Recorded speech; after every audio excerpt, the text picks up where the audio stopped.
Hello, my name is Elijah Rolls, and today's review is Shang Chi and the Legend of the Ten Rings. The story is a story about Shang Chi, who goes by the name of Sean in the movie, who is trained as an assassin from a very young age by his father, then had since left the Ten Rings organization to stay in San Francisco.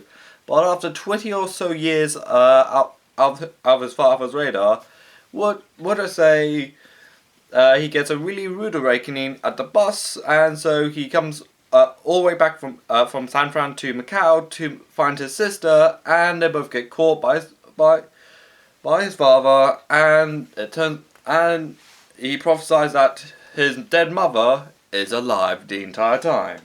What I really liked about the movie is how the movie really dwells into Asian culture and legends and myths that come with it as well, and also a lot of things I'm somewhat familiar with of Asian culture, particularly like soul eaters and cheese, and of course a lot of martial arts techniques, even though I don't do a lot of martial arts. And speaking of the film's martial arts, really, I'm really impressed about the film's choreography, even though I am generally impressed with martial arts films in general, since I see it as somewhat of a breeze, more of a breath of fresh air, and it feels more organic than something Marvel would do usually.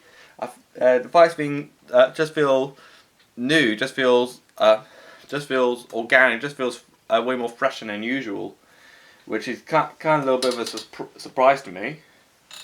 And of course, how it represents Asian people or the Asian demographic, since like Black Panther with black people, this movie had a predominantly Asian cast and crew. Particularly has an Asian director, Dustin Daniel Clinton, who did Just Mercy like 2 years ago, and has a predominantly Asian cast, including which has Shim Liu, Aquafina, and Michelle Wu, just to name a few, and Tony Leung, who are brilliant in these movies, particularly Aquafina. After I really liked her performance in The Farewell, and it also has Benedict Wong, who from Doctor Strange.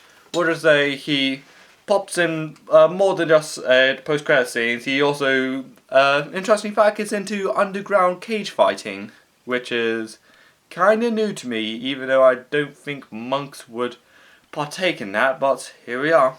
I think the really big thing that I wish could have been improved in this movie is that I wish there was like a much bigger introduction for Shang-Chi compared to like Black Panther, where he had like a movie to be for him to set up before his own solo movie, being the Civil War movie, like him like explaining his motives, explaining his role, and explaining and kind of showing off his powers. Like I think the audience will just come in like somewhat blind, unless they read comic books, of course. Like who like watched all the Marvel films, all that came before. I feel like it's kind of going to be shoved in a little bit awkwardly before the film came out, but it seemed to came in really fine. Like I said, I didn't know whenabouts in the timeline it would fit in, but it fitted in well.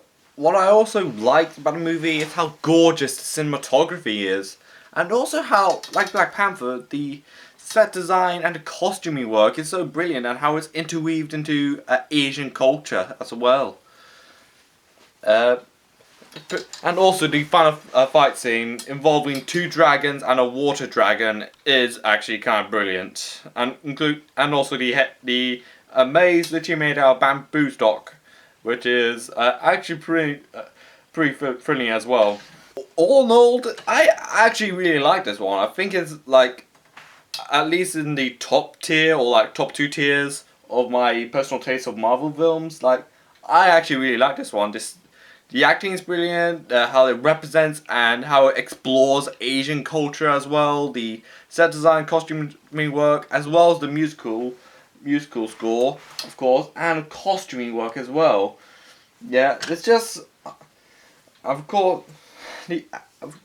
I just really liked it.